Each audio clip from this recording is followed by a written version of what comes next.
This is about credit. Won't do no good, retorted Mr. Turner. What was Mr. Turner just asked? If he would do what? Mr. Turner was asked if he would boycott the Wallace store and shop at a different store. I got no cash money, Mr. Montier. Hold on. I got no cash money. Mr. Montier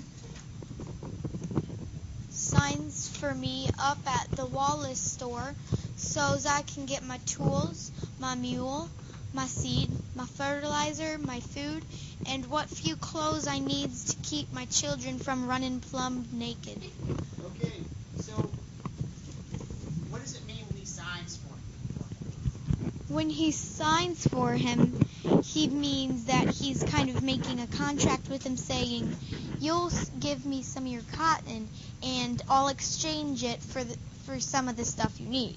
Right, okay. When So the store won't lose any money because if Mr. Turner doesn't pay him back, Mr. Montier will. Mr. Montier is like another Mr. Granger. Okay? So is he good? No. No, they all do the same thing. Now watch me do the next page. Keep going.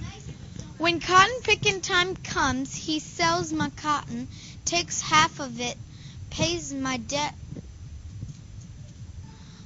up at that store, and my interest for the credit, then charges me 10 to 15% more as risk money for signing for me in the first place. Okay, now stop. Interest for the credit and risk money is the same thing. He's getting is this Mr. Turner? He's getting charged twice for interest. It's way too much. So Mr. Montier is taking that. Well, the store's charging interest, and so he's having to pay for that. And then Mr. Montier is charging interest. Wait, listen for this. It's just double. It's like paying tax twice. It's basically just doubling them up. Right. So he's paying a ton of money for something that shouldn't cost that much. Now keep going. This year I earned $200 after Mr. Montier took half of the crop money, but I ain't seen a penny of it. In fact, if I manages to come out even without owing nothing, I figures I've had a good year. Now who way down in Vicksburg gonna give a man like me credit? Okay, let's talk about it. So, remember we talked about Jim Crow? How is this Jim Crow and sharecropping like legal slavery? What's happening here? Mr. Montier owns land. Someone's working on the land, and not only do they not make money, sometimes they owe money at the end. So how is that? I mean, how would you say that kid language? I would say it like they are letting people, well, they're making people work for them so they can earn money. Right. That's all I have. Okay. It would, like, I'm trying to put this in different words so it'll make sense, because, like, say your mom or dad is working and then they don't get paid, but they sometimes have to owe money to their bosses and stuff. It's like if you had to buy things from your boss, and your boss charged you for those things that cost more than you make. Then you would go to work and actually owe money at the end of the week instead of getting paid. That makes sense. That is exactly what happened, and then happened at other times in the Depression too. I want to say how it's kind of like slavery. So I feel like you don't have land, you have to work on someone else's land, and you have to work for the rich people, basically. And that's basically. And then the rich people take advantage. Yeah, and it's called sharecropping. The rich people take it from me. Okay. Legal slavery. All right, here. Now this is the next part. Yeah, keep going. Okay, this is from It's a Wonderful Life. This next slide is from It's a Wonderful What Life. does this mean? Your money's not here. It's in Joe's house. It's in Santino's house. This means so this man who owns like another bank, he spread a nasty rumor that this bank was taking all their money and keeping it in a safe. Okay. Mr. Bailey, he's saying that it's not here. It's in other places. We don't have it. Okay. And all these people, and then what happens in this one? In this one, Is that he is saying that so on the words say cash reserve from George's bank account from his honeymoon. So basically, he's willing to give up some of his honeymoon money for people in order to keep the people to work with the bank.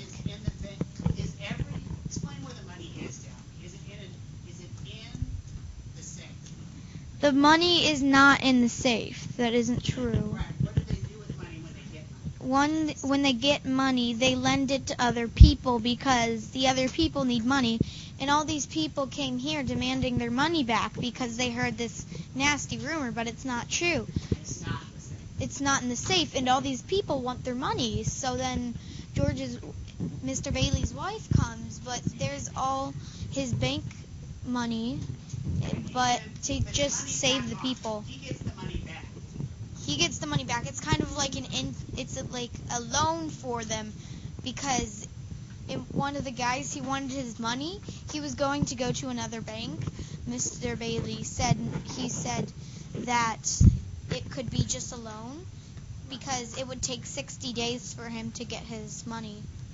And this is a picture of Mr. Bailey. He's got $2 left. Mr. Bailey has $2 left after paying all the people of how much they want to stay. And he runs off. He puts it in the safe. He runs off and he puts those $2 left back in the safe. This is how does this work? Buy If you buy a bike for $15 and you only have 10, say someone just made a bank account and they just deposited $5 and you only had $10 to pay for a $15 bike.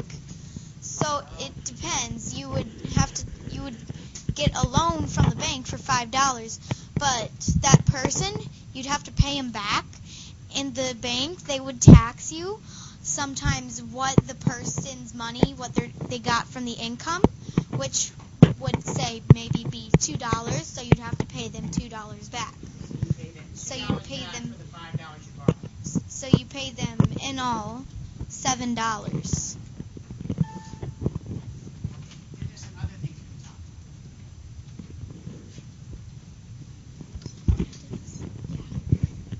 So in summary, banks are a place where money is stored and borrowed.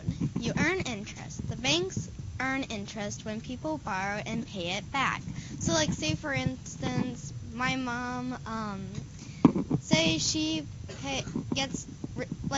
takes money out of the bank and then she has to, say she takes out $10 from the bank. Then she has to put in, say, 10 more bucks than what she borrowed, so the bank would, get interest. If she borrowed money, she has to pay it back.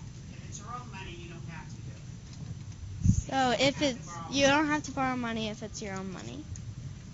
Okay, what's this? So this is, from a commercial. Yeah, what's happening? And what's happening is that this woman says that she has structured settlement and she needs cash that minute.